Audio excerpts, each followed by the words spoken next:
एका सामान्य घरातली मुलं जेव्हा कलाकार म्हणून मोठी होताना त्यांचं कौतुक मला फार आहे, पण ते होणं सोपं नसतं. खूप बेकार असतं गरिबीमध्ये जगणं. गरिबी म्हणजे फक्त पैशाचीच नसते तर खूप काही गोष्टींची गरिबी असते. माझं ते स्वप्न होतं त्या घरातलं, त्या झोपडीतलं, की मला सिंगर बनायचंय. तर ह्या सगळ्या परिस्थितीवर कुठेतरी बाबासाहेब आंबेडकरांच्या विचारांचा प्रभाव होता तुझ्यावर?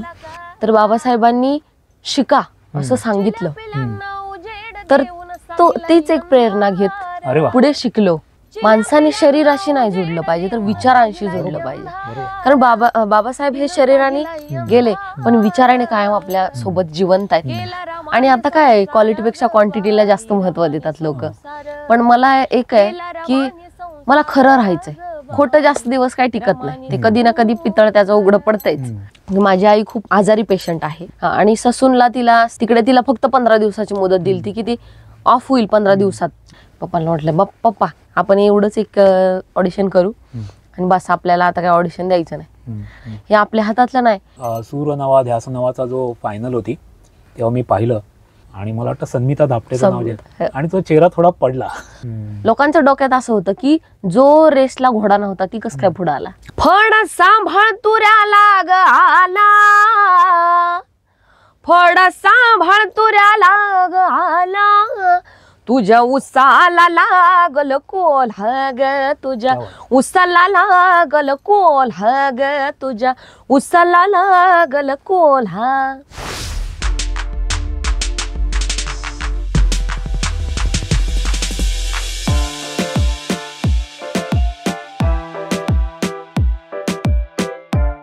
नमस्कार, विमर्शमध्ये मी मयूर आडकर तुम्हा सर्वांचं स्वागत करतो. मनोरंजन क्षेत्र हे असं क्षेत्र आहे की ते आपण सगळ्यात जास्त पाहिलं जातं आणि आजपर्यंत विमर्शाच्या प्लॅटफॉर्मवर करमणूक क्षेत्रातला किंवा मनोरंजन क्षेत्रातलं असं कोणी आलं नाही. तर पहिल्यांदा आम्ही एंटरटेनमेंट फील्ड म्हणजे मनोरंजन क्षेत्रातली एक अशी व्यक्तिमत्व बोलवलेलं आहे की ती तिच्या कलेने बहरतेच आहे.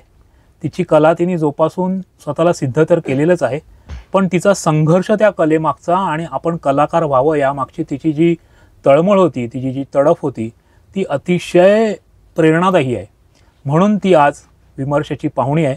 ती म्हणजे गायिका राधा खुडे तरटे. आता तिचं आडनाव बदललेलं आहे कारण तिचं लग्न झालेलं आहे, तिला एक छोटं बाळ आहे. तर राधा, विमर्शमध्ये तुझं मनापासून स्वागत. नमस्कार. तुला बोलवण्यामागचा माझा उद्देश आहे की प्रत्येकजण काही ना काहीतरी बनतो आणि त्याचा जो भूतकाळ असतो त्याविषयी आपण ऐकून फक्त तो मनोरंजन एका अँगलने, एंटरटेनमेंट वेने आपण तो घेतो, पण तो जो संघर्ष येतो ती व्यक्ती की जसं तू तुझा संघर्ष जगली आहेस तसं तो तुलाच माहिती आहे तो काय असतो. आणि हा संघर्ष मांडण्यासाठी अगदी जबरदस्ती नाही की हल्ली मनोरंजनाची एक बाजू म्हणून संघर्ष मांडा असं जे काही दिसतं आपल्याला सगळ्या कार्यक्रमांमध्ये, म्हणून आम्ही तुला बोलवलेलं नाही. तर कोरोनानंतर ज्या परिस्थितीने सर्वच क्षेत्रातल्या व्यक्तींच्या कार्यावर प्रभाव पडला आणि संघर्ष वाढला, अचानक काहीतरी संकट आलं किंवा असंही कोरोना सोडून पण आलं लोकांच्या आयुष्यात संघर्ष, पण त्यातून काही जणांनी लढणं थांबवलं, ते संकट त्यांना झेपलं नाही आणि काही जणांना अजून झेपत नाहीये, त्यांना मार्ग सुचत नाही. तर त्यांना तू आदर्श ठरशील तुझा संघर्ष, अशी आमच्या विमर्शाच्या टीमची भावना आहे. आणि तुझा संघर्ष, मी कोरोनाचं नाव मुद्दाम घेतलं कारण तुझ्या संघर्षाला झळाळी ही कोरोना काळातच मिळाली. तू आज या विमर्शाच्या प्लॅटफॉर्मवर आम्ही तुला आमंत्रित केलेलं आहे. आणि एक वैयक्तिक स्वार्थ, मी लोककला, लोकसंगीत खूप ऐकतो, मला खूप आवडतं, सगळ्या प्रकारचं संगीत आवडतं, पण लोककला मला खूप जवळची आहे. आणि नवीन पिढीतले येणारे जे गायक असतात त्यांना मी खूप फॉलो करतो आणि त्या नवीन पिढीतल्या गायकांमध्ये एक नंबर पसंतीची गायिका आहेस, म्हणून मी खूप आवडीने तुला आज आमच्या प्लॅटफॉर्मवर बोलवलं आहे. तर धन्यवाद तुला. थँक्यू. पण मला जे तुला पाहिल्यापासून सूर नवा ध्यास नवामध्ये पाहिल्यापासून माझ्या मनामध्ये जो प्रश्न पडला होता की असं ग्रामीण भागातून नाही, वालचंद नगर जसं आता बऱ्यापैकी शहरच आहे, पण एका सामान्य घरातली मुलं जेव्हा कलाकार म्हणून मोठी होताना त्यांचं कौतुक मला फार आहे, पण ते होणं सोपं नसतं. तर तुझा गायकीचा प्रवास, तुझी गायकीची आवड कुठून सुरुवात झाली? पहिल्यांदा मी तुमची खूप आभारी आहे कारण तुम्ही या एवढ्या चांगल्या प्लॅटफॉर्मवरती मला बोलवलेलं आहे आणि सर्वांचे खूप धन्यवाद. तर तुम्ही मला प्रश्न विचारला की तुझा संघर्ष कसा आहे, तर मला आवडेल सांगायला. खूप बेकार असतं गरिबीमध्ये जगणं आणि त्या गरिबीतून एवढा मोठं स्वप्न बघणं. माझ्यासाठी ते खूप अवघड होतं, पण गरिबीचे चटके सोसत ते सोपं होत गेलं. गरिबी म्हणजे फक्त पैशाचीच नसते, तर खूप काही गोष्टींची गरिबी असते. माझं ते स्वप्न होतं त्या घरातलं, त्या झोपडीतलं, की मला सिंगर बनायचंय. आणि तिथूनचा तो आत्तापर्यंतचा प्रवास आहे. तर गरिबी मी खूप जवळून बघितली आणि त्या गरिबीला तोंड देत देत आज इथपर्यंत आले आणि हा स्टेज मी गाठलेला आहे. तू म्हणालीस की झोपडीतलं तुझं घर होतं, म्हणजे आज तुझ्याकडे एवढे पैसे की स्वतःचं घर घेऊन राहू शकतेस. हो. पण सुरुवात त्या झोपडीपासून राहील. हो. म्हणजे अनेकांचे अभंग आहेत, किती आनंदी आनंद या झोपडीत माझ्या. तो आनंद साजरा करत तू ती गरिबी साजरी करत तू मोठी झालेली आहेस. हो. तर काय होतं तो गरिबीचा पार्ट? माझे बाबा मोटर मेकॅनिकल आहेत आणि आई हाऊस वाईफ आहे. त्यांचं दुकान आहे असं हो. Garage type. हा. म्हणजे भाड्याने आहे. आणि आई हाऊस वाईफ, हा, गृहिणी. तर आमचा एकंदरीत खूप छान असा छोटासा परिवार आहे. म्हणजे आमच्या फॅमिलीत आम्ही 4 जण असतो. माझा भाऊ, आई आणि बाबा. तर लहानपणापासून एवढे कधी आई बाबांनी चटके भासू दिले नाहीत गरिबीचे. खाण्यापिण्याचे वांदे तरी कधी होऊ दिले नाही. असं शिक्षण झालं गरिबीतून झालं. काय काय गोष्टी आम्ही बघितल्या की वह्या पुस्तकं न भेटणं. आम्ही डोळ्यानं बघायचो, पण आम्हाला कळायचं की बाबांकडे आता पैसे नाहीत, ही गोष्ट मागायला नको. आई बाबा कधी देत नाहीत असं होत नसायचं, पण त्यांची ती धांदल उडालेली बघून आम्हाला ते मागू वाटत नसायचं. पण परत मला आवड लागली ती, मी लहानपणी आम्ही निरंकारी सत्संगमध्ये जातो. तर त्या सत्संगमध्ये मला आवड लागली गाण्याची. तर तेव्हा मी गात असायचे, त्यावेळेस मला खूप पैसे यायचे. आणि ते पैसे भेटले की असं वाटायचं, अरे बापरे, खूप पैसे आले, आता खाऊ आता खायला भेटणार. आणि तेव्हा मी पहिलीत होते. तो निरंकारी सत्संग गात होती. हो, पहिलीपासून. म्हणजे आई बाबा घरात गायचे, सत्संगमध्येच गायचे, तेव्हा मी तिकडे पण गायचे. तिकडे खूप मला लाडाने खूप कौतुक करायचे, पैसे भेटायचे. ती ओढ होती, ती पैशाची होती लहानपणी. परत आवड लागत लागत त्या लोकांना कळालं की हिचा आवाज खूप छान आहे. कोणी पा घ्यायचं, कोणी जवळ घ्यायचं, कोणी डोक्यावरून हात फिरवायचं. परत त्याचं रूपांतर असं झालं, थोडी मोठी होत गेली की आई बाबांना ते गाणं कळायला लागलं. माझ्या आवाजातला स्वर आई बाबांना कळाला. तर आई एकदा अशीच स्वयंपाक करता करता मला बोलली, जा तिकडे एक क्लास ओपन झालाय, तिकडे जा आणि तू तिकडे तुझं नाव नोंदणी करून ये. त्यावेळेस मी होती 5वी मध्ये. तर आई बोलली, 10 वर्ष. हा, आई बोलली म्हणून मग मी खेळत खेळत गेले, सायकल खेळत खेळत. त्यांना बोलले, ओ माझं पण नाव घ्या, मला पण गाणं शिकायचंय. तर त्यांनी मला आधी फीज विचारली. फीज आहे 150 रुपये, त्यावेळेस 150 रुपये होती महिना. तर मग म्हटलं ठीक आहे, मी माझ्या आईला विचारून येते, मग तरी पण माझं नाव घ्या, मी इथलीच आहे. ते म्हटले पण ठीक आहे घेतो. त्यांनी माझं नाव नोंदणी करून घेतलं. घरी येऊन आईला बोलली, आई ते 150 रुपये बोलतायत महिना, जाऊ काय? तर आई बोलली, जा, असं काही नाही, 150 रुपये लय नाही तुझ्यासाठी, तू शिकले की सगळं होऊन जाईल. तर माझ्या आईने तेवढं धाडस केलं, कारण माझी आई पहिलं हात शिलाई करायची, म्हणजे ब्लाऊजची हात शिलाई करायची. तेव्हा 1.5 रुपया हात शिलाई असायची. आई बोलली, जा. मग मी गेले. पहिला दिवस शिकवलं, मला काही कळालंच नाही.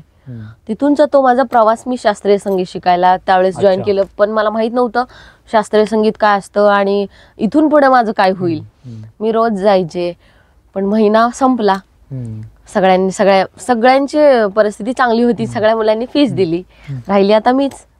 मला त्यांनी विचारलं, बाळा तुझी पण फी आण. ठीक आहे. घरी गेले, म्हटलं आई ते पैसे मागतायत सर. तर आई बोलली ठीक आहे आपण देऊया. पण आईची पण तारांबळ तिला माहित. ठीक आहे, 2-3 दिवस गेले. आठवड्यातून शनिवार आणि रविवार माझा क्लास असायचा. परत पुढच्या शनिवारी त्यांनी विचारलं फी. तर मला अनकम्फर्टेबल फील झालं. म्हटलं नाही आणू शकले. मग मी तिथून घरी गेले. घर माझ्या जवळ होतं. आईला बोलले, आई ते फी मागतात, मी नाही जाणार. मी तो क्लास बंद केला. म्हणजे मी चुकवायचे, जायचे नाही. पण एक गोष्ट अशी चांगली होती की जे मला शिकवायचे गुरु ते माझ्यासाठी खूप खूप दिवस थांबायचे. माझी परिस्थिती अशी असल्यामुळे ते मला काय समजून घ्यायचे. म्हणजे चांगली लोक आहेत, त्यांनी मला साथ दिली तेव्हा. त्यावेळेस त्यांचं ते सुतार आडनाव होतं. ज्यावेळेस मला पहिल्यांदा शिकवले ते सुतार गुरुजी होते. तर मग मी परत कधी जायचे कधी नाही जायचे. पण असं व्हायचं, जे मुलं शिकायला यायचे, जे महिन्याच्या महिना पैसे द्यायचे आणि शिकायचे, त्यांच्या जेवढं लक्षात राहत नसायचं तेवढं माझ्या लक्षात राहायचं. मी जरी 4-5 क्लासेस बुडवले आणि एखाद्या क्लासला गेले तरी त्यांचं जेवढं कव्हर झालेलं असायचं तेवढं मी एका दिवसात कव्हर करायचे. म्हणजे एवढं होतं की मला तेवढी कॅपेबिलिटी दिली होती देवाने की तू करशील. आणि खूप कौतुक असायचं सगळ्यांना.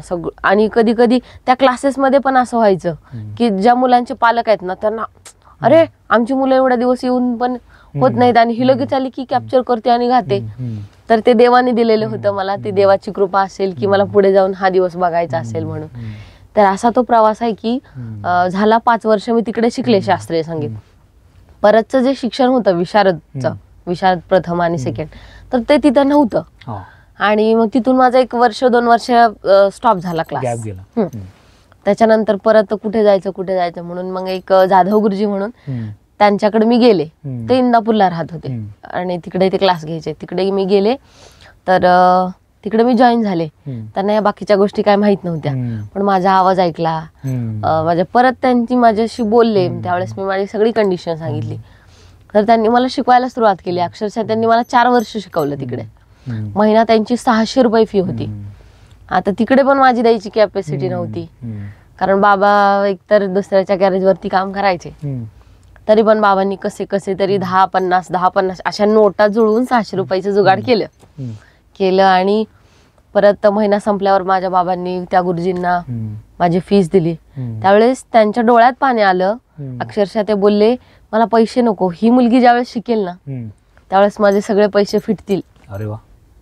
म्हणजे एवढे मोठ्या मनाची लोक आहेत आणि ह्या लोकांमुळे मी आज इथे आहे. म्हणजे तू जे म्हणालीस की देवाच्या कृपेने तुझ्यामध्ये तो गाण्याचा गुण आहे आणि तो आईने सपोर्ट केला, बाबांनी सपोर्ट वाढला, पण तुला देवाच्या रूपातली माणसं आणि गुरुच्या रूपात तर भेटलीच. आणि आजपर्यंत त्या लोकांनी कधी बोलले नाहीत की तू एवढी मोठी झालीस आणि तू आमचं नाव घे. ते लोक माझ्यासोबत म्हणजे पडद्याच्या पाठीमागच राहिले. ते मी जरी माझ्या गुरुजींना बोलले की गुरुजी मला तुम्हाला भेटायचंय, मला तुमच्यासोबत टाइम घालवायचा, एखादी बाईट करायची, तर नाही, ते तुझं कष्ट आहे, तू केलंयस. म्हणजे ते त्यांनी माझ्यावर सगळं सोडून दिलं. पण दिलं त्यांनी, सगळं दिलं ते त्यांनी, फक्त तू कर बस. म्हणजे त्यांना माझ्याविषयी डोळ्यात पाणी येणं ही खूप मोठी गोष्ट आहे. परत विशारदची माझी परीक्षा आली. तर परीक्षा माझी झाली. एक अर्धा तास माझी परीक्षा प्रेक्षक ते घेत होते. त्यावेळेस माझे गुरुजी तबल्यावरून उठले आणि अक्षरशः त्यांच्या पाया पडले. त्यांचं वय आता आहे 60 वय असेल आता त्यांचं, 60-62 असेल. उठले, त्यांच्या पाया पडले, म्हटले ही माझी मुलगी खूप गुणी आहे, खूप गुणी गायिका आहे, तर तिला ह्या वर्षी तिचं वर्ष वाया जाऊ देऊ नका, तिला ह्या वर्षी पास करा, खूप गरीबीतून माझ्याकडे शिकते. माझ्या गुरुजींनी त्यांच्याकडे ती मागणी केली. म्हणजे ते त्यांचं प्रेम आणि तिथूनचा हा प्रवास आहे. हे बोलताना तू तुझ्या मनामध्ये जी कृतज्ञता आहे त्यांच्या प्रतीची तुझ्या डोळ्यातून झळकते. मला आता इथे पाहताना दिसतंय, मला पाहता येते ती. तू म्हणालीस की शालेय शिक्षणाचे पण तुमचे चांगली म्हणजे अभ्यासक्रम पूर्ण करावा म्हणून पण तुमची आर्थिक स्थिती नव्हती किंवा बाबा तेवढे पैसे जेवढे कमवत आहेत तेवढे तुमच्या कुटुंबाचा सांभाळ करण्यासाठी इनफ नव्हते असं आपण म्हणू. आणि अशी परिस्थिती जेव्हा येते आणि तुझी मी गाणी ऐकतो, तू भीमगीतं खूप गातेस, तू कार्यक्रम करतेस, तर ह्या सगळ्या परिस्थितीवर कुठेतरी बाबासाहेब आंबेडकरांच्या विचारांचा प्रभाव होता तुझ्यावर? कारण तुझ्या गाणं म्हणतेस ना, रमाईचं गाणं म्हणतेस, तुझ्या दोन्ही गाण्यांमध्ये मी बाबासाहेब रमाई जोडून ऐकलंय. लिहितं कोण मला अजून माहित नाही, तू सांगशील त्याविषयी. पण तेव्हा तू खूप मला अशी ना एनर्जेटिक झालेली मी व्हिडिओज पाहिले तुझे, त्यात तू मला दिसतेस. तर विचारांचा प्रभाव आहे बाबासाहेबांच्या? नक्कीच. आदरणीय डॉक्टर बाबासाहेब आंबेडकर यांचं नाव घेताना पण अंगावर शहारे येतात. कारण जे दिलंय ते त्यांनी दिलंय आम्हाला म्हणण्यापेक्षा सगळ्या देशाला त्यांनी तारलंय.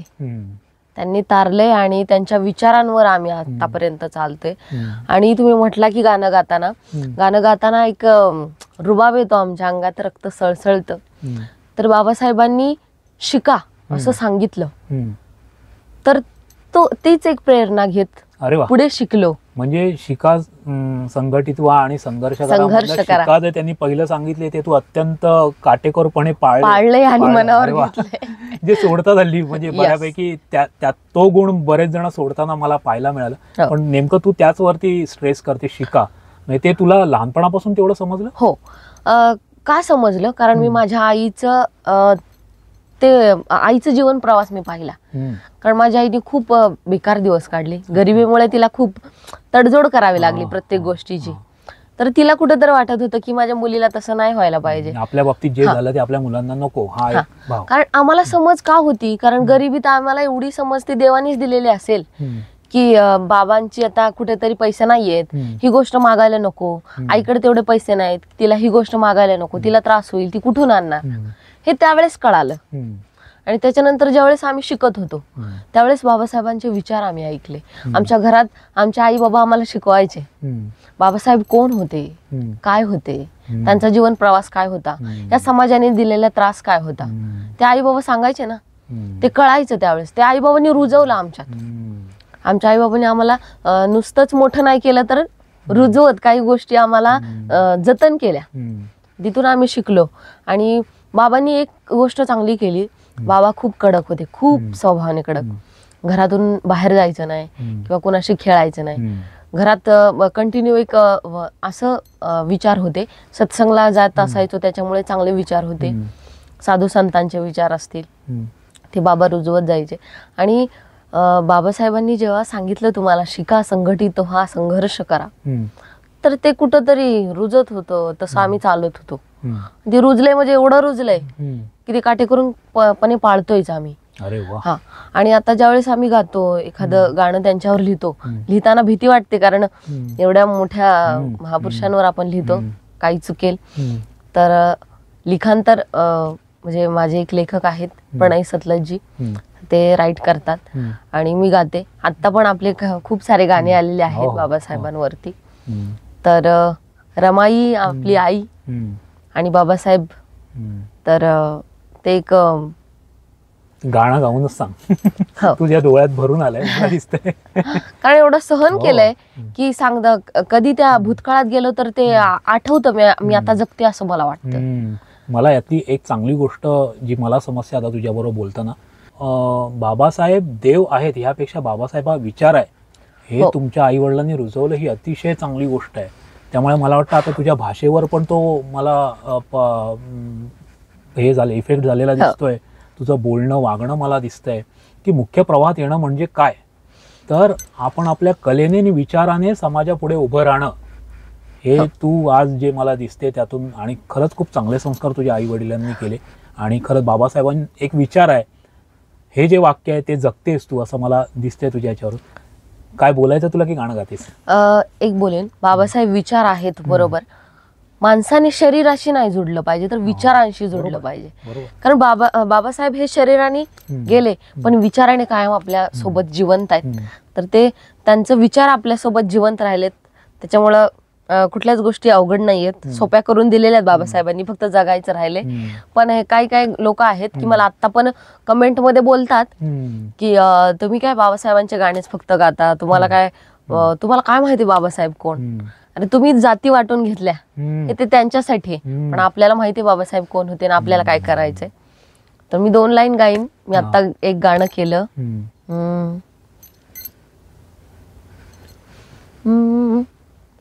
चिल्या पिल्यांना उजेड देऊन साहिलाई अंधार, चिल्या पिल्यांना उजेड देऊन साहिलाई अंधार, तिनं साहिलाई अंधार, केला रमाने संसार ग बाई, रमाने संसार, केला रमाने संसार ग बाई, रमाने संसार.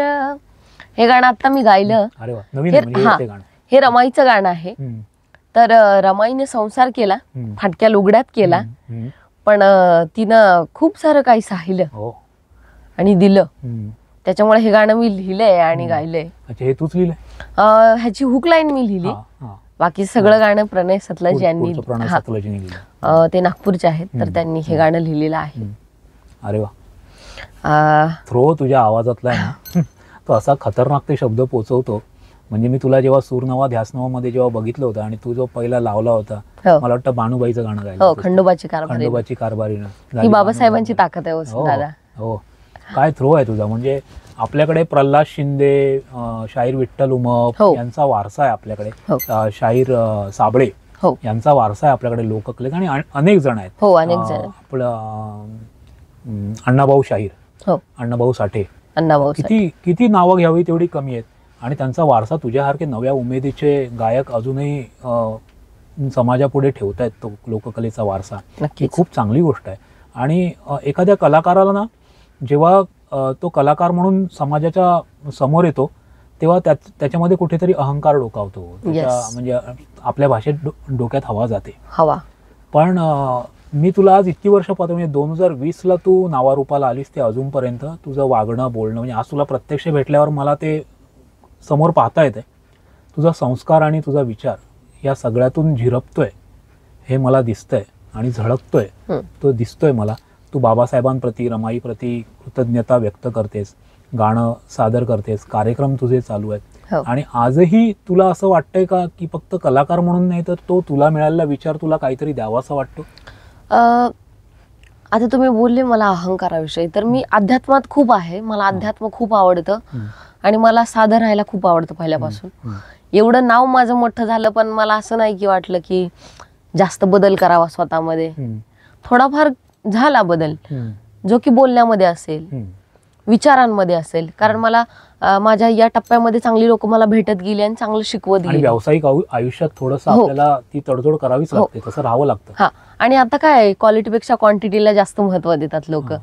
पण मला एक आहे की मला खरं राहायचंय, जसं आहे तसं. खोटं जास्त दिवस काही टिकत नाही, ते कधी ना कधी पितळ त्याचं उघडं पडतंयच. मला खरं राहायचंय. मला थोडासा त्रास होईल, मला काही चांगल्या गोष्टी उशिरा भेटतील, पण भेटतील. आता तुला त्रास होतोय या गोष्टीचा? होतोय.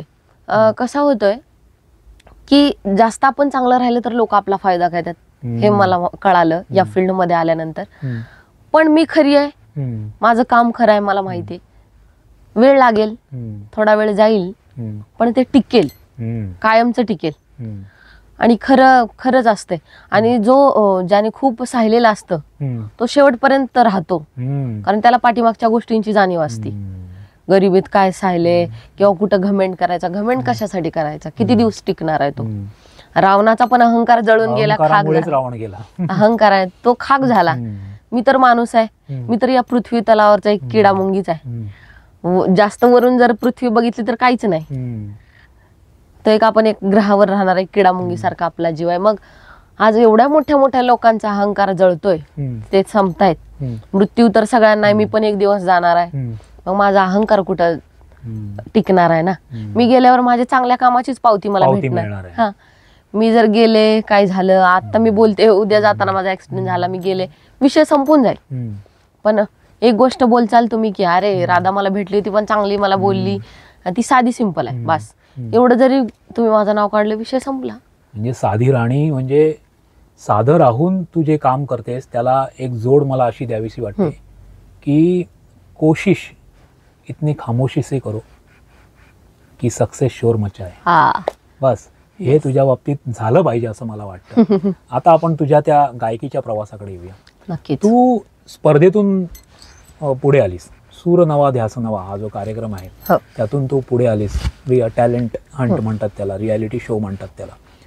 तर ह्याच्या बाबतीत अनेक गोष्टींमध्ये अफवा असतात की या कंटेस्टंटना, गायकी जे फेमस असतात त्यांनाच आणून स्पर्धक म्हणून उभं करतात आणि त्यांच्यावरती कार्यक्रम मग सेट करतात वगैरे, असं खूप बोललं जातं. आणि ऑडिशन्स वगैरे दाखवल्या जातात, त्यातले किती जण येतात आम्हाला माहिती नाही, हे काय येतात ते सगळे सेट असतात असं वगैरे म्हटलं जातं. तुझं काय प्रोसेस होती तिथे येण्याची?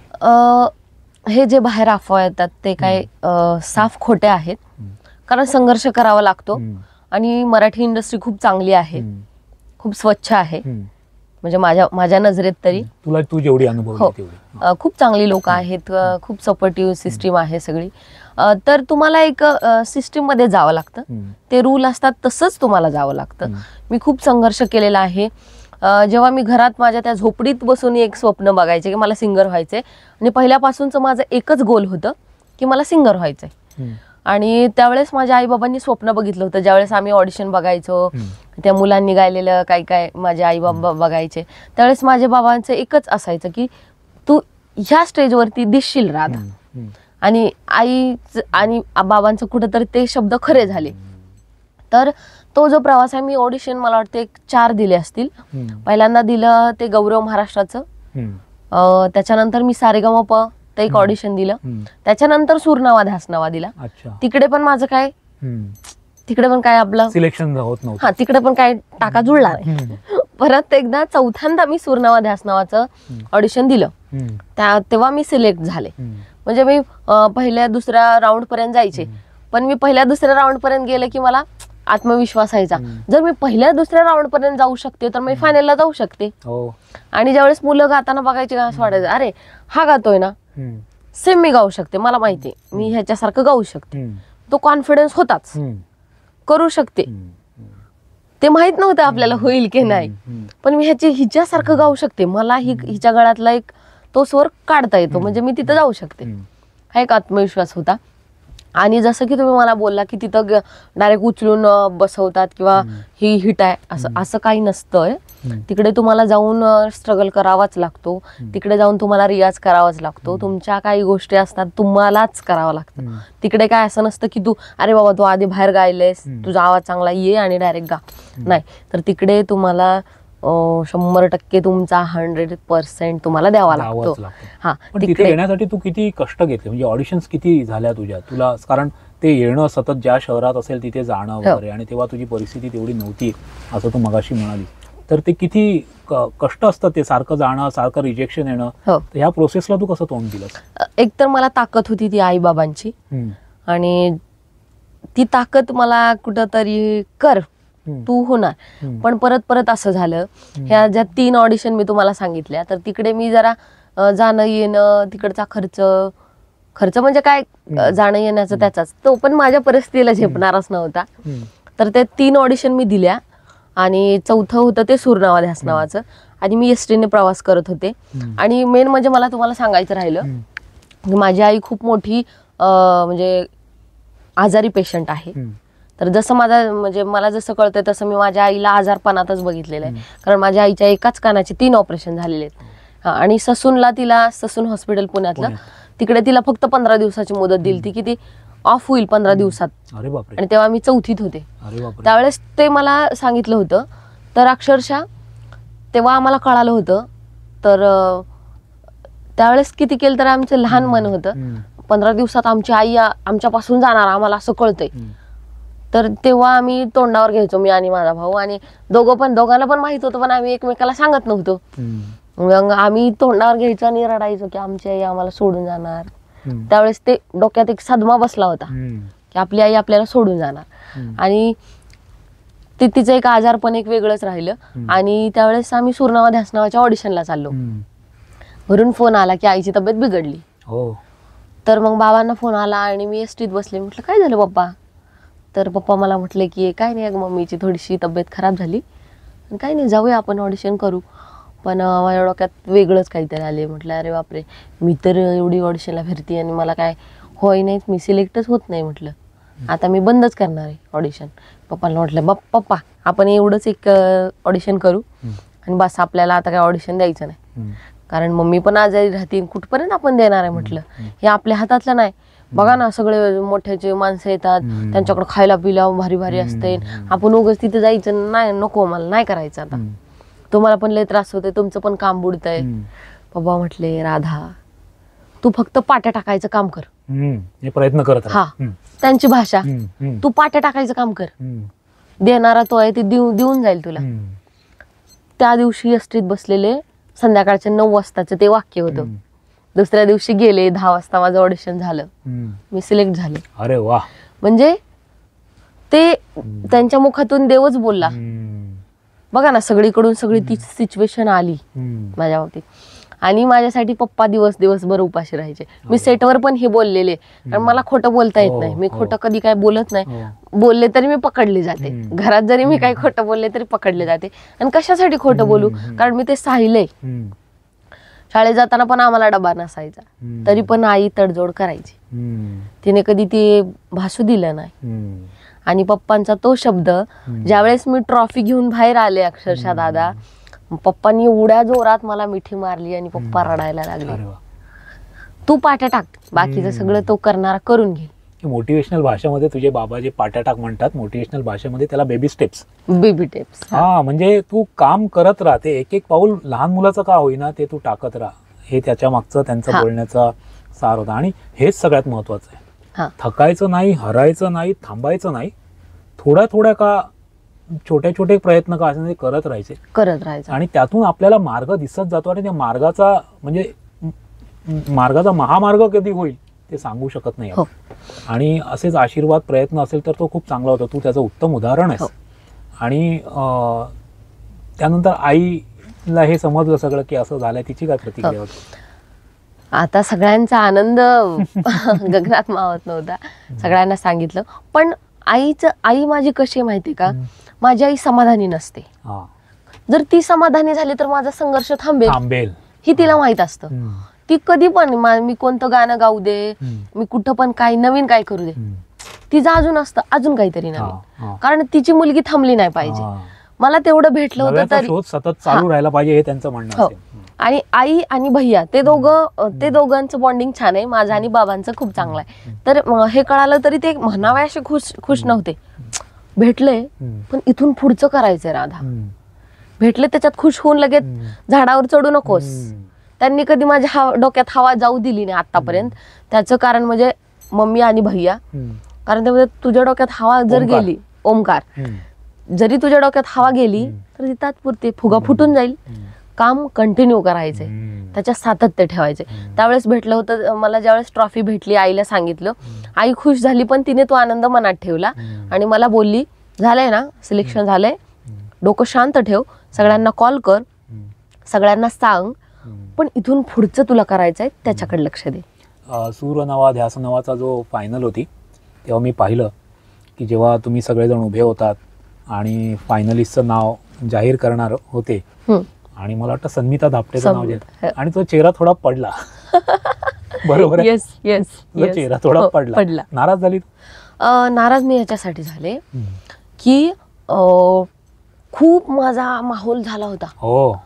मला असं वाटायलाच तयार नव्हतं की तुला थर्ड भेटेल म्हणून. कारण मी त्यांना दोष देत नाहीये, कारण माझी TRP एवढा जाम होता दादा, खोटं नाही बोलत. माझ्या प्रेक्षकांनी मला एवढं प्रेम दिलेलं आहे आणि अजून पण देतात. माझा प्रेक्षक वर्ग खूप भक्कम होता. लोक उपोषण करायला बसणार होते. आणि मला एवढे कॉल येत होते, कारण माझ्या समाजाने मला उचलून धरलं, माझ्या लोकांनी, कारण मी दलित समाजाची असल्यामुळे मला खूप प्रेम दिलं. मी गरिबीतून एवढं वर आल्यामुळे प्रत्येकाच्या डोळ्यात पाणी होतं, प्रत्येकाच्या. आणि कोरोना काळात सगळ्यांना ते राग आला ना, अरे आमची मुलगी आहे, ह्या गोष्टी झाल्या. पण साहजिक आहे त्यांना तसं वाटणं, कारण ही त्यांची मुलगी आहे ना. पण मी जर त्यांनी मला त्यांच्या डोक्यात एवढ्या उंचीवर ठेवलं तर मी कधीच विनर झाले होते. वाईट ह्या गोष्टीनं वाटलं की मी पण एक लहान वय होतं माझं, त्यावेळेस त्या स्पर्धेत मला वाईट वाटणं साहजिक होतं. पण परत मला कळालं की अरे स्पर्धा ती नसती जी तुम्ही जिंकायसाठी खेळलेला असता. स्पर्धा तर ती आहे की तू लोकांच्या नजरेत विनर झाली कधीचीच. तर त्यावेळेस ते वाटलं असेल चेहऱ्यावर माझ्या. पण नंतरचं ते माहोल मला कळाला की अरे हिचं नाव पुढे येऊन काय उपयोग नाही. पण लोकांच्या डोक्यात असं होतं की जो रेसला घोडा नव्हता ती कस काय पुढे आला. मराठी भाषेत रेसमध्ये जो घोडा नव्हता तो कस काय पुढे आला. ठीक आहे, असो, हे एक जीवनचक्र आहे, मला काही वाटत नाही. आणि आपल्याला ते व्यासपीठ मिळालं, आपण लोकांच्या नजरेत विनर झालो तू जसं म्हणाली, आणि संधी मिळत गेल्या तुला पुढे. खूप चांगलं तुझं आता पण खूप छान काम सुरू आहे तुझं. दादा काय असते माहितीये का, मला जे नव्हतं ते भेटलं. मला मोठं नाही व्हायचं, मला मोठं नाही व्हायचं, पण जे मला नाव भेटलं, मला जो रुतबा भेटला, माझ्या आई वडिलांना आज समाजात एवढी मान प्रतिष्ठा भेटली, काय पाहिजे मला अजून? जर गरिबीत आम्हाला खाण्याचे वांदे होते आणि एवढं भेटलं बास ना, किती हाव करणार आहे माणूस? बरोबर आहे. मरेपर्यंत तुझी अपेक्षा संपतच नाही. कुठेतरी समाधानी राहिलं पाहिजे ना. मी जर मरेपर्यंत अपेक्षाच ठेवत गेले तर मी सुखीच राहू शकत नाही. मी शांत राहायचं. हा, एक पुढची स्टेप घेण्याचं काम चालू राहतं. प्रत्येक गाणं माझं हिटच होईल असं पण नाही. आता लोकांना असं वाटतं की अरे बापरे, राधाताई अजून हिट गाणी द्या. नक्कीच येईल गाणं, हिट पण होईल, पण प्रत्येक वेळेस बाकीचे पण आहेत, त्यांना पण काहीतरी भेटलं पाहिजे ना. मीच माझाच झेंडा घेऊन नाचायचं म्हटलं. गायकाची एक स्वतःची स्वतंत्र शैली असते, पद्धत असते, त्याप्रमाणे ते ज्या ठिकाणी जे सूट होईल तिथे ते उचललं जाईल. हो नक्कीच. आणि बघा ना, आता असा माहोल आहे की कधी काय उचलेल सांगता येत नाही. कच्चा बदाम उचलेल, नाहीतर काही गाऊन टाका तुम्ही ते उचलेल. आता पब्लिकची पण मेंटॅलिटी वेगळी झाली आहे. त्याच्यामुळं काय की हे स्पर्धेत खेळत जायचं, जिथे आपला नेम बसेल तिकडे टाकायचा. सूरनवा ध्यासनवा मध्ये अवधूत गुप्ते एक खरंच प्रयोगशील आणि खूप चांगला वेगळ्या दर्जाचा संगीतकार आणि महेश काळेंसारखा अतिशय शास्त्रीय संगीतात मुरलेला गायक, नॅशनल अवॉर्ड विनर, हे दोघं जजेस होते. त्यांचं कसं मार्गदर्शन मिळालं आणि त्यांचं काय तुला लाभ झाला त्या कार्यक्रमामुळे तिथे गेला? नक्कीच त्या दोघांचं नाव घेताना म्हणजे ते माझ्यासाठी देवच आहेत. महेश दादा असतील, अवधूत दादा असतील. अवधूत दादा माझ्यासाठी एक देवदूत सारखे आहेत, मेंटॉर आहेत. सगळ्यांना कळालं की राधाच्या डोक्यावर हात अवधूत दादाचा आहे. आणि खरंच अवधूत दादांनी माझ्यासाठी खूप काही केलेलं आहे. कारण मी गावाकडची असल्यामुळे मला काही गोष्टी माहित नसायच्या किंवा गाताना कधी कधी प्रॉब्लेम व्हायचे. माझे सगळे म्युझिशियन मला सांभाळून घ्यायचे. माझे म्युझिशियन पण खूप टॉपचे होते आणि त्यांनी मला खूप सपोर्ट केलेला आहे त्यावेळेस. आणि अजून पण ते माझ्या सगळे कॉन्टॅक्टमध्ये असतात. काय चुकलं, काय झालं की राधा असं कर तसं कर, त्यांचं सगळ्यांचं माझ्याकडे लक्ष असते. पण स्पेशली अवधूत दादा आणि महेश दादांचं खूप लक्ष होतं माझ्याकडे, कारण गावाकडचे आहे. त्यांचं म्हणणं असं होतं की तू जरी गावाकडे असली तरी जरी हिरा किती जरी अडचणीत किंवा कुठं असला तरी तो चमकायचा, तो चमकतो. अवधूत दादांचं असं स्पष्ट मत होतं. आणि अवधूत दादा माझे खूप फॅन होते. त्यांना एकदम नाचो माहोल पाहिजे असता. आणि अवधूत दादा माहितीये तुम्हाला कसे आहेत, एकदम चुलबुले येत आहे. आणि महेश दादा एकदम सायलेंट. पण ते मला बोलले की राधा, मी असा नाही की मी उठून नाचेन. अवधूत दादा तसा आहे की तो उठून नाचतो, पण माझ्यात ते नाही ग की मी उठून नाचेन. पण मी खूप आनंद घेतोय, मला तो व्यक्त नाही करता येत, पण मी खूप आनंद घेतोय. आणि खूप चांगली लोक माझ्या आयुष्यात आली आणि अवधूत दादांसोबत काम केलं. तुम्ही पाहिलं, अवधूत दादांनी खरंच माझ्या शिरावरती हात ठेवला. महेश दादांचं पण काही गोष्टी मला त्यावेळेस टिप्स दिल्या, काही गोष्टी सांगितल्या, काय संयम असतो गाण्यातला तो मला शिकवला. तर असं त्या लोकांचं मला मार्गदर्शन. सूरनवा ध्यासनवाचा विषय निघालाच आहे म्हणून अनेक गाणी तुझी त्यातली गाजली आणि आजही युट्यूबवर बानू कारभारीनं हलगी वाजते, त्यानंतर चंदन कांबळेंची आणखीन तू गाणी सादर केली होतीस. तुझं त्यातलं सगळ्यात आवडीचं गाणं कोणतं की तुला असं वाटतं की ह्या गाण्यामुळे मी जास्त वर आलो? सेटवर असताना मी खंडोबाची कारभारीन फर्स्ट गायलं, त्याच्यानंतर फड सांभाळ तुऱ्याला गायलं. तो एक दर्जा वाढत होता. त्याच्यानंतर मी टॉपचं जे गायलं ते हलगी रांगणा, तिकडून जो माहोल उचलला तो उचललाच. हे तिन्ही गाण्यांच्या झलक एकदा होऊन जाऊ दे. पहिल्यांदा मी गायलं फड सांभाळ तुऱ्याला आला. फड सांभाळ तुऱ्याला ग आला, फड सांभाळ तुऱ्याला ग आला, तुझ्या उसाला लागल कोल्हा ग, तुझ्या उसाला लागल कोल्हा ग, तुझ्या उसाला लागल कोल्हा. हे एक पहिल्यांदा गायलं. आणि त्याच्यानंतर गायलं ते खंडोबाची कारभारीनं लोकगीत. ते आदरणीय चंदन कांबळे यांनी लिहिलेलं आहे. ते पण खूप मोठे, खूप प्रभाव तुझ्या गायकीवर त्यांचा दिसून येतो आहे. कारण माझे काही छबी आहे ते त्यांच्यात, त्यांच्या गायकी माझ्यात थोडीशी दिसते. आणि त्याने माझे खूप क्लोज आहोत आम्ही. तर त्यांचं ते गाणं मी गायलं खंडोबाची कारभारीनं. देवा अधिपती कशी हरली त्याची मती, एक मनात इच्छा होती कधी होईल दांगीन त्या खंडोबाची कारभारीनं, झाली बानू धनगरीना, खंडोबाची कारभारीनं, झाली बानू धनगरीना. वा वा, सुंदर वाटतंय ऐकायला. म्हणजे आज लाईव्ह ऐकताना तर खूपच मजा येते मला. आणि त्याच्यानंतर जे गायलं त्यांनी काय धुमाकूळ घातला अख्ख्या महाराष्ट्रात, ते म्हणजे हलगी रंगना. ते त्याच्या 2 लाईन गाते.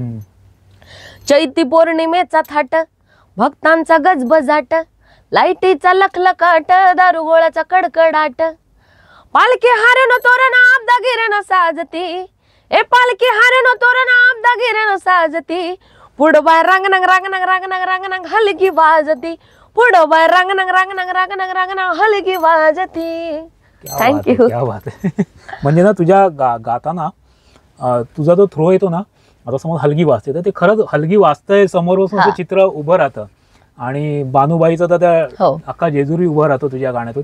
आणि मगाशी जो सुलोचना चव्हाणांची जी लावणी गायलीस, तो त्यांचा जो कोल्हा हा शब्द बोलायची जी पद्धत होती ती तू प्रॉपर अडॉप्ट केली. आणि नेहमी मी पाहिलंय त्या जेव्हा जेव्हा कुठल्या कुठल्या कार्यक्रमांना सुलोचनाताई यायच्या ना, तेव्हा ते हे गाण्यातला हा शब्द कसा उच्चारायचा याच्यावर ते जास्त भर द्यायचं. आणि ते तुझ्याकडून कोल्हा आज मला ऐकताना प्रत्यक्ष आज बसून इथे ऐकताना ते जाणवलं. तुझ्यावर खूप छाप आहे. म्हणजे ज्यांनी जे ओरिजिनल गायलं आहे आणि त्यांनी ते कसं गायलं ह्याचं तू मला वाटतं ऐकताना चांगलं ग्रहण केलेलं आहेस, हे तुझ्या गायकीतून दिसून येतं. कारण तू थांबतेस कुठे, शब्दोच्चार कुठे करायचं हे तुला चांगलं समजतंय.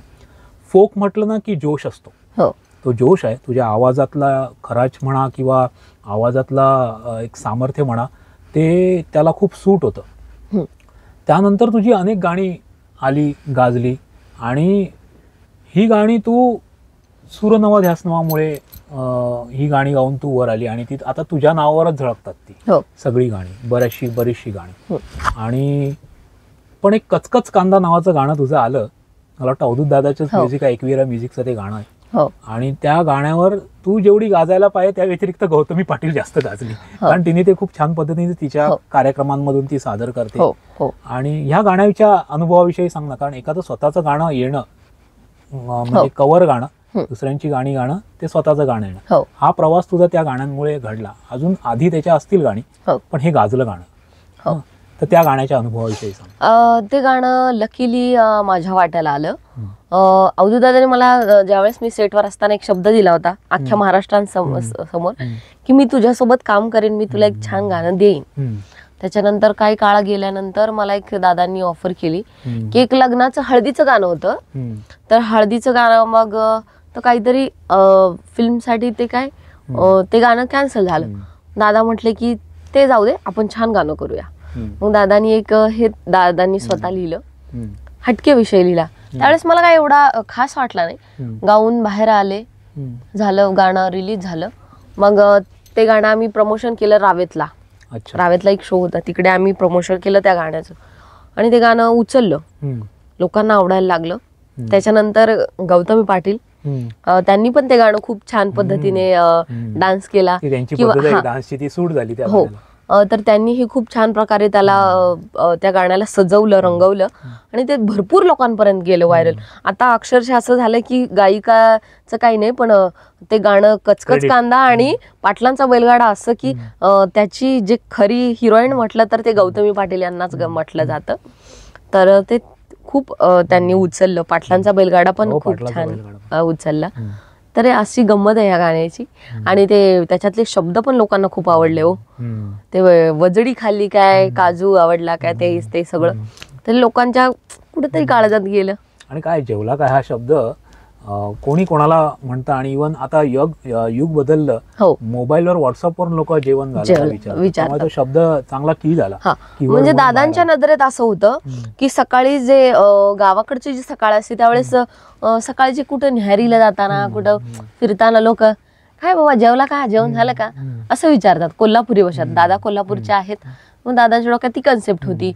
मग गावठी लोकांना वजडी खाल्ली काय, खिमा आवडला, असं काही दादांची गमतीदार ते गाणं केलं आणि ते लोकांना, गावठी लोकांना रुजून गेलं. मग कधी गौतमी पाटील आणि तू एका कार्यक्रमांदरम्यान असं कधी आले का एकत्र की हे गाणं राधाचं आहे तर राधाशी बोलावं किंवा ते क्रेडिट द्यावं गौतमींचं, असं काही तुमचं कम्युनिकेशन झालं का? एकदा आम्ही एका शो मध्ये आलो, पण फारसं असं आमचं काही बोलणं झालं नाही. त्यावेळेस त्यांचा खूप क्रेज होता, पब्लिक काय त्यांना शांत बसू देत नव्हती. तर झालं एका स्टेजवर मी गायले, पण अजून तरी असा कधी आमचा संगम झालेला नाहीये आणि संवाद पण झालेला नाहीये. होईल तो पण कधीतरी. व्हायला पाहिजे.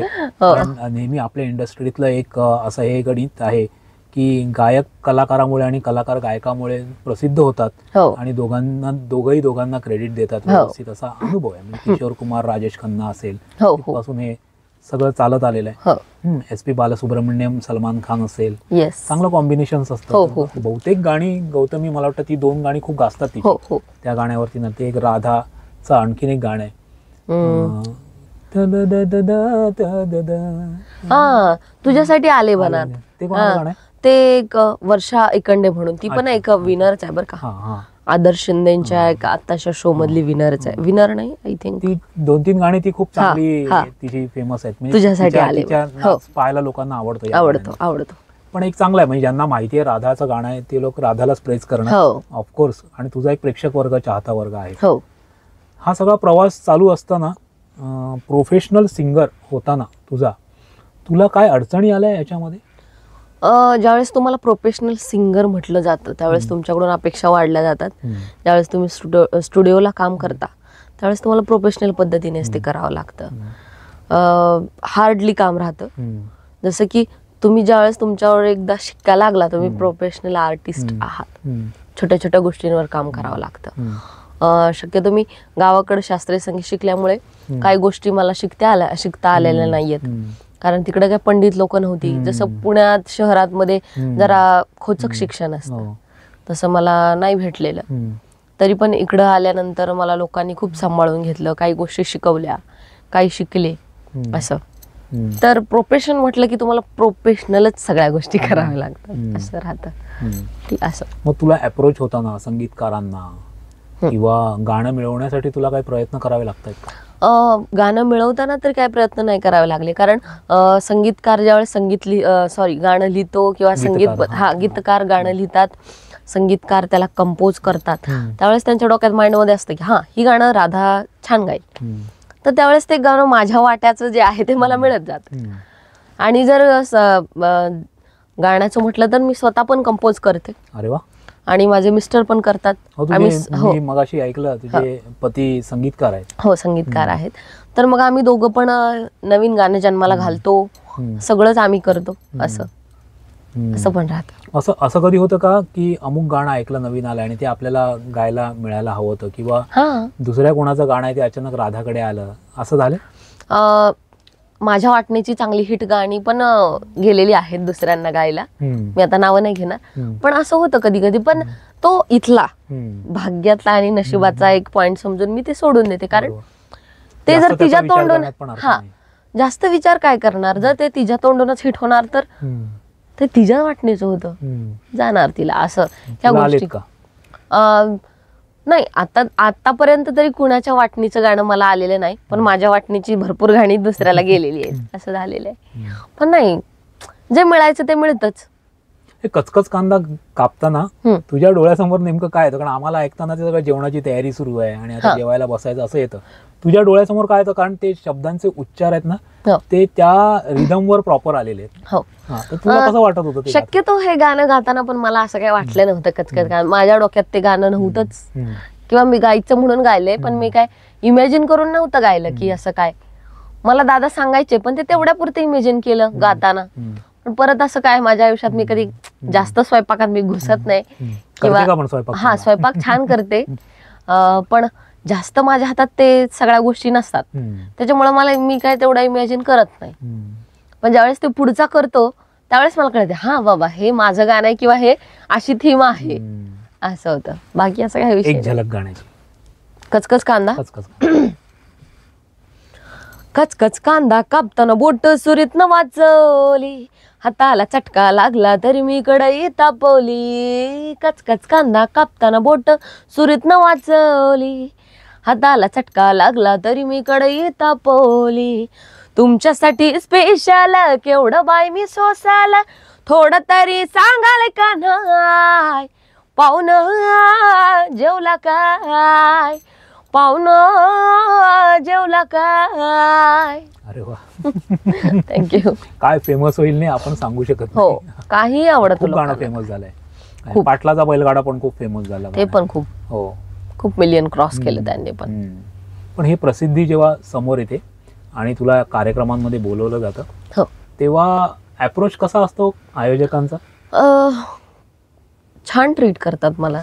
आणि ज्यावेळेस त्यांच्या समोर मी जाते त्यावेळेस त्यांना विश्वास बसत नाही की हे गाणं यांनीच गायलेलं आहे. आणि मला पण, मी जोपर्यंत तिथे जात नाही तोपर्यंत मला वाटत नाही की मी राधा खुडे गायिक आहे म्हणून.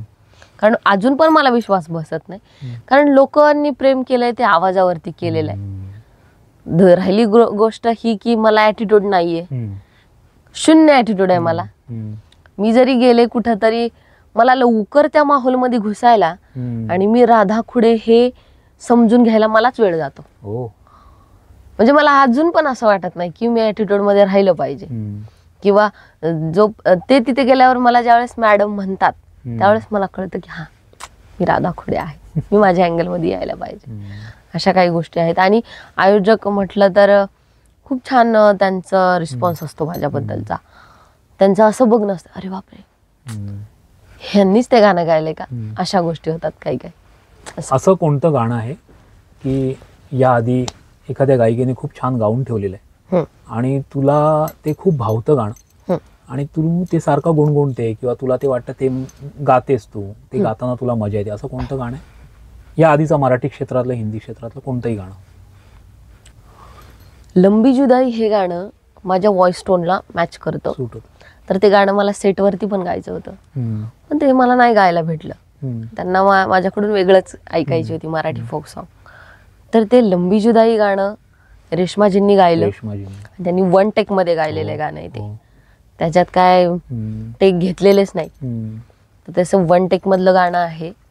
ते मला खूप आवडतं आणि मी सारखी गुणगुणत असते. गाऊन दाखवशील?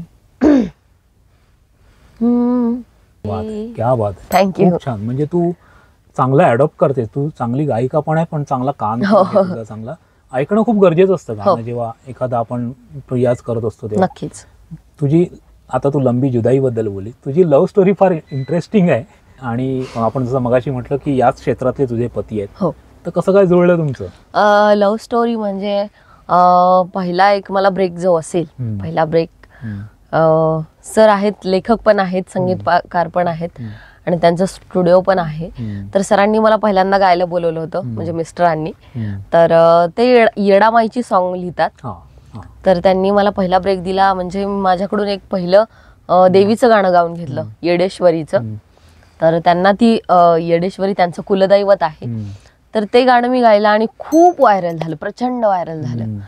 आणि मग ते त्यांचं पण पहिलंच गाणं एवढं हिट झालं आणि मला पण पहिल्यांदाच एक ब्रेक भेटला आणि खूप छान बॉन्डिंग असायचं आमच्या कामामध्ये.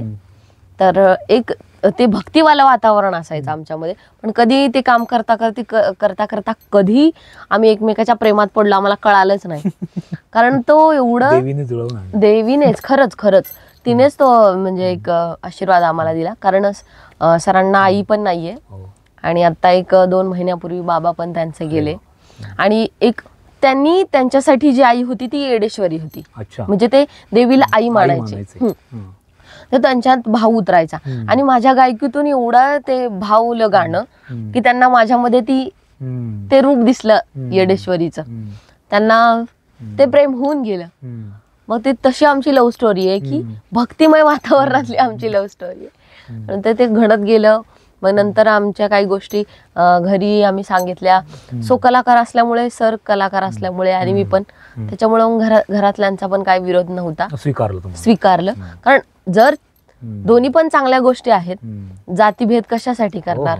माणूस एकच जात आहे. वेगवेगळ्या आम्ही जातीचे आहोत.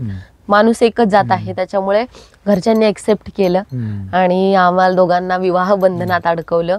आणि सगळं त्यांच्या पण घरातले, म्हणजे माझे सासरे पण खूप मोठे, म्हणजे सरांपेक्षा माझे सासरे खूप मोठे संगीतकार होते. ते त्यांनी फिल्म काय म्हणतात त्याला, डायरेक्टर होते. हा. तर म्हणजे माझे सासरे, त्यांना मी खूप मानते. ते आता माझ्या मध्ये नाहीत, पण त्यांनी जर आज मला ह्या स्टेजला बघितलं असतं आता, तर ते खूप खुश झाले असते. तर ते पण खूप माझ्यासाठी मोटिवेशनल राहिलेले आहेत. तर त्यांना खूप, त्यांच्या सुनेला खूप मोठं झालेलं त्यांना बघायचं होतं. ते खूप मला मोटिवेशन करायचे की नाही, हे गाणं नवीनच झालं, म्हणजे ह्या गाण्यामध्ये काहीतरी क्रिएटिव्हिटी पाहिजे. गाणं त्या लेवलचं असलं पाहिजे, ती दर्जा असला पाहिजे. आणि त्यांनी मला एक दर्जा शिकवून गेले. त्याच्या खूप काही गोष्टी आहेत की मी आता त्यांना फॉलो करते.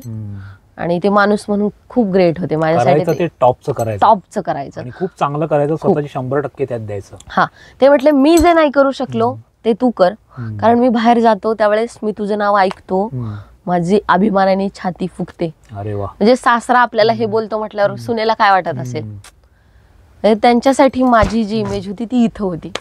आणि ते पण माझ्यासोबत खूप फ्रेंडली राहिलेले आहेत. त्यांना विसरणं कठीण आहे माझ्यासाठी आता तरी.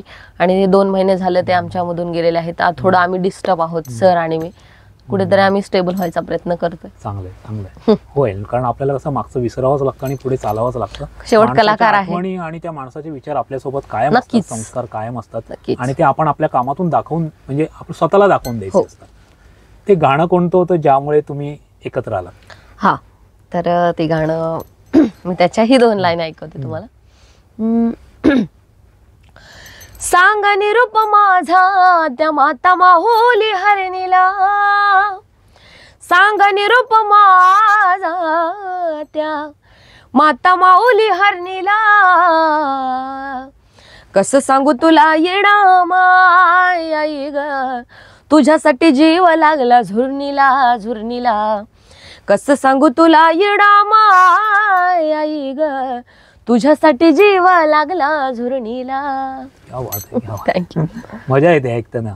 आणि मी फोक खूप ऐकतो. मी साई भजनांमध्ये हल्ली फोक मधली गाणी खूप वापरली जातात. त्यामुळे मला ही ओरिजिनल गाणं कोणतं हे मी शोध घेतो आणि मला ते आवडतं ऐकायला.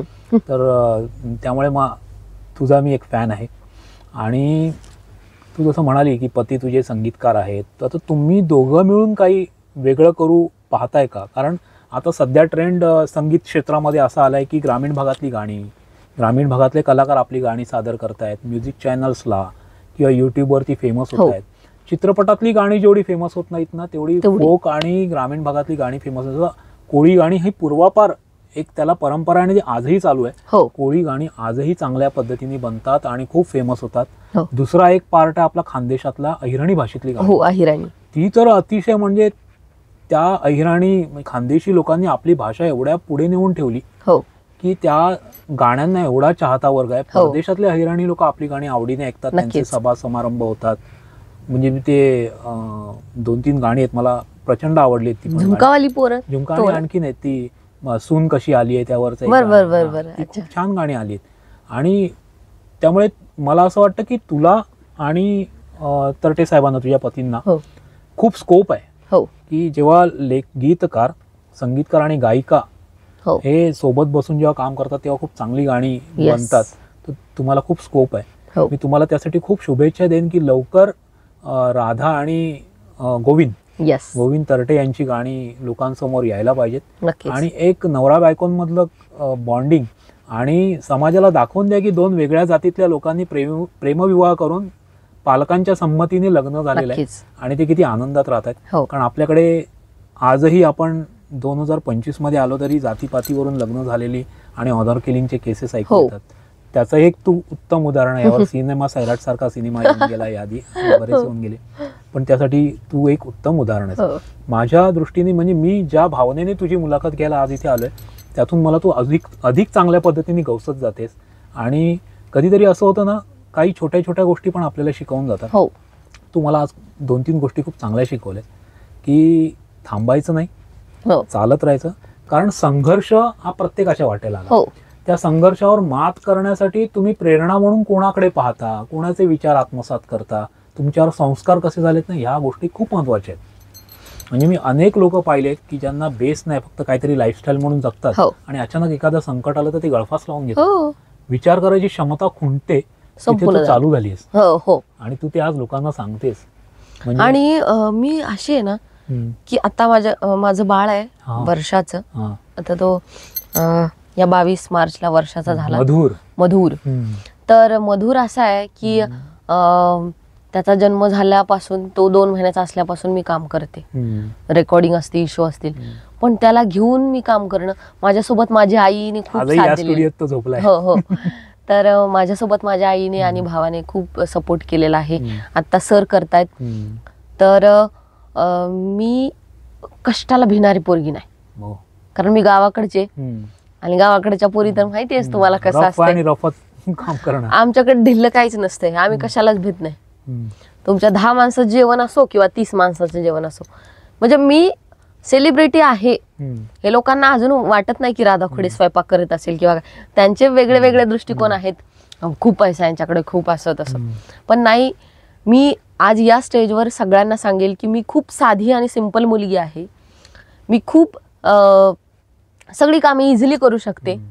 1 मिनिटात मी सगळी कामे करू शकते. तुमच्या घरातली, माझ्या घरातली कामं, स्वयंपाक, धुणं भांडी सगळं मी स्वतः करते. कारण मला माझी स्वतःची कामं मला करायला आवडतात. आणि छोटं बाळ सांभाळून मी आतापर्यंतचा प्रवास केलेला आहे. मी आता जरी शोला गेले तरी सगळे बघत राहतात मी त्याला कसं मॅनेज करते आणि कसं स्टेजवर जाते. तर मला एकच सांगायचंय, मी माझा मोठेपणा नाही सांगत आहे, की ज्या मुली आहेत ज्यांचं लग्न झालंय किंवा लग्न व्हायचं आहे त्यांना एकच सांगेन की आई बापासाठी जर काय करायचं असेल तर जीव तोडून कष्ट करा. जे काय करताय तेवढं प्रामाणिकपणे करा. कारण खोटं लय दिवस टिकत नाही, मला माहिती आहे. आणि आता दादा तुम्ही आले एक गोष्ट मला शिकवली, मी शिकले. 2 दिवस मी ट्रेसमध्ये होते एका गोष्टीच्या, की मी इकडे आले 1 महिना झालं सासऱ्यांच्या ट्रेसमध्ये, सांगितलं मी तुम्हाला. तर तुम्ही मला आता काय बोलले की मी आधी काम करत होतो चॅनलचं, पण आता मी काय करतोय राधा, तर हे असं करतोय. आधी काय करत होतो ते महत्वाचं नाही, मला आता काय करायचंय. बरोबर. तर आधी राधा कुडेचं नाव जास्त होतं, त्याच्यापेक्षा आता थोडंसं काहीतरी अजून काहीतरी फ्लो कमी झाला असेल. 19-20 मागचं ते गेलं, पण मला आता काय करायचंय. बरोबर. तर मला 2 दिवस असं वाटत होतं दादा की माझं काहीतरी अजून हिट गाणं पडलं पाहिजे. पडल ना, का नाही पडणार, करायचंय तुला. ते मी तुमच्याकडून शिकले. मी तिकडे शांत झाले. तो माझा ट्रेस 2 मिनिटात गायब झाला. म्हणजे मला पण आवडतं शिकायला. मी प्रत्येक माणसाला बघत असते नेमकं काय करतं काय. मला खूप आवडतं आणि मला असंच नवीन नवीन बदलत राहायला आवडतं. तेच करून मी कंटाळून जाते. आणि प्रयोग स्वतःच्या कलेचे पण सादर करावेच लागतात. आणि काल जे केलं त्याच्यापेक्षा आज मी आणखीन काहीतरी चांगलं करून त्यातलं दाखवेन. 3-4 दिवस झाले मी घरीच होते. मला असं काही माझं रेकॉर्डिंग म्हणजे माझी कामं होती, पण मला तिथे जाऊन करणं खूप कंटाळा आला होता, हे ऊन बिन सगळ्या गोष्टी.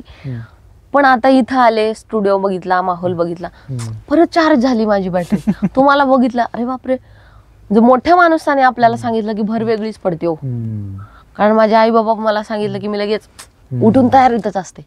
तुम्ही पण माझ्यासाठी काहीतरी मोठे आहात, म्हणजे एक आदरयुक्त व्यक्ती आहात. खूप छान वाटलं मला आल्या.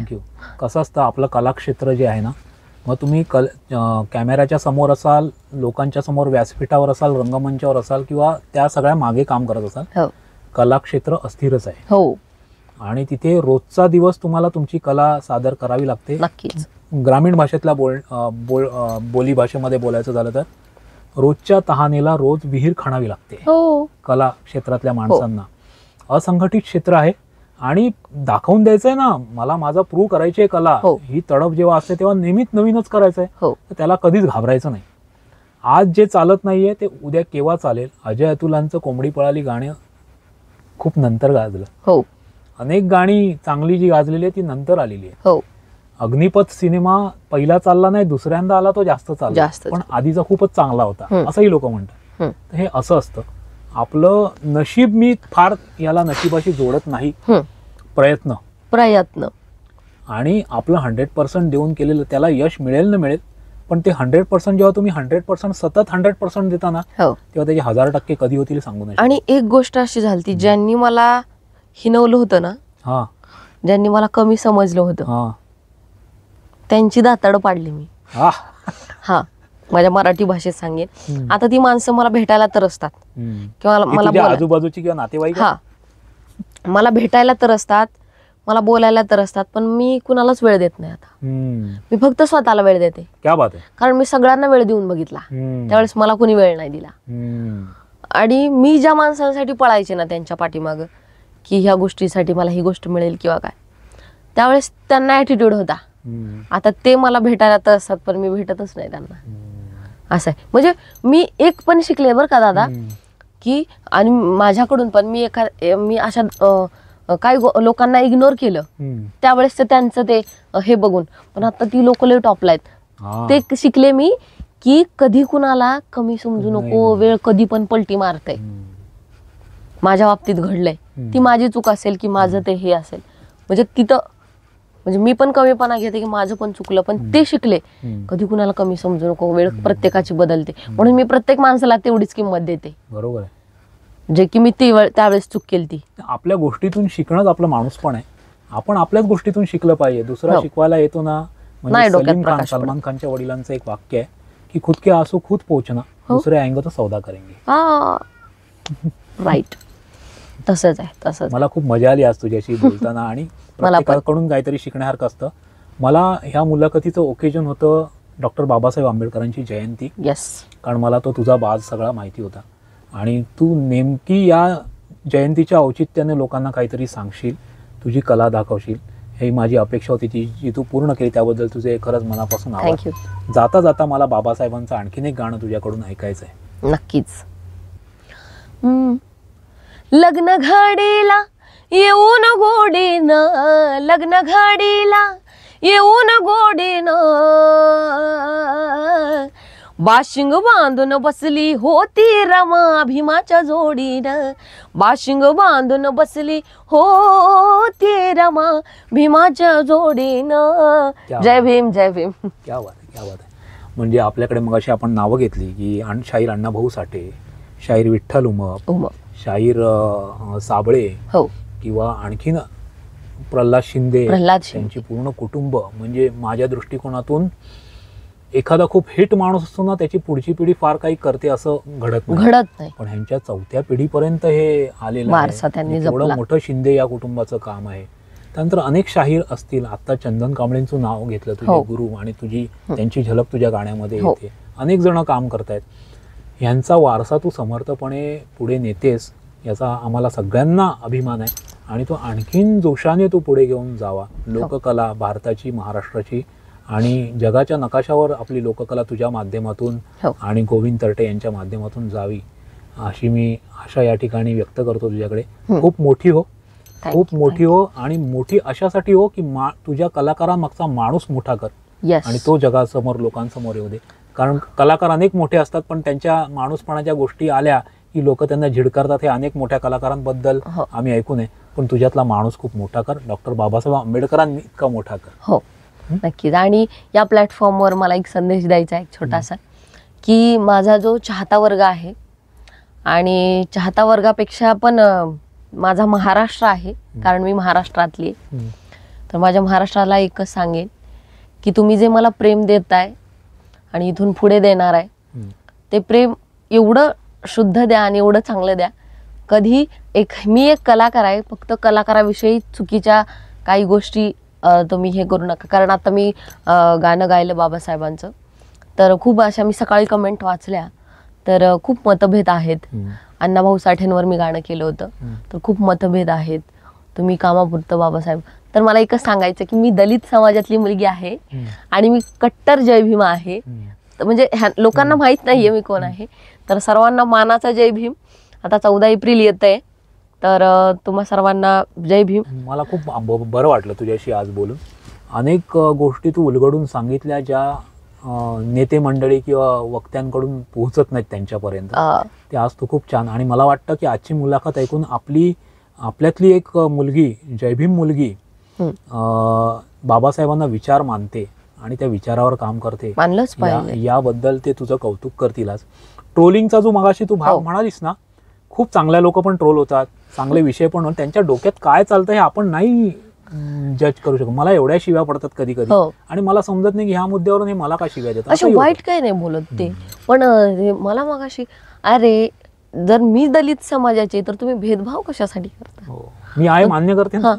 मी त्यांना हे सांगा की खरंच राधा दलित समाजाची आहे, म्हणजे ते मानायला तयार नाहीत. तुम्ही फक्त जयंती आली की तुम्ही गाणे करता. अरे असं नाही, कलाकाराला सगळे गाणे करावं लागतंय. शिवाजी महाराजांचं करावं लागतंय, बाबासाहेबांचं करावं लागतंय, कुठला संत आला त्याचं करावं लागतं, देवीचं करावं लागतं. गाणं एक कलाकार आहे. कलाकार हा कुठल्या जातीचा नसतो, रंगाचा नसतो, कुठल्या वेशभूषेचा नसतो. मला तुला आवर्जून सांगायचं आहे की प्रल्हाद शिंदेंनी गायलेलं सत्यनारायणाची कथा, हो ज्याच्याबद्दल तर अनेक कड्या पिकवल्या जातात की सत्यनारायणाची कथा पूजा कुठून आली पासून, पण एक प्रल्हाद शिंदे नावाच्या दलित माणसाने ते जे गाणं गायलंय आणि आजही कुठेही सत्यनारायणाची पूजा असली ना तरी ते गाणं वाजतं. हो कळलं का? कुठेही असेल तरी ते ऐक गाणं वाजतं. हो. सत्यनारायण त्यामुळे कला आहे आणि कलाकार स्वतःला संकुचित कशाला ठेवेल? त्याला मोठं व्हायचंय, कला मोठी करायची, तर तो स्वतःला कलाकार एक त्याचा असा आवाका मोठा. मनमुराद पक्ष आहे. हो हो. त्याला कुठे जाऊ द्या गाणं सुचेल. मला तुला विनंती आहे त्या ट्रोलर्सना तू अजिबात भाव देऊ नको. ठीक आहे. आम्ही डिजिटल मध्ये आल्यावर पहिलं वाक्य काय शिकलो किंवा पहिलं स्वतःला समजवलंय की चांगल्या कमेंट्सना उत्तर देऊन धन्यवाद माना आणि जे काही बोलतात त्यांना उत्तर देऊ नका. फुले पडतायत. हा, चालू दे चालू दे. तर खूप छान वाटलास आणि मला आनंद आहे की मी आज तुझ्याशी प्रत्यक्ष बोललो. थँक्यू तो दादा. आनंद तू मला दिलास त्याबद्दल तुझे धन्यवाद आणि आमच्या विमर्श वाहिनीवर तू आलीस त्याबद्दल तुझे धन्यवाद. थँक्यू.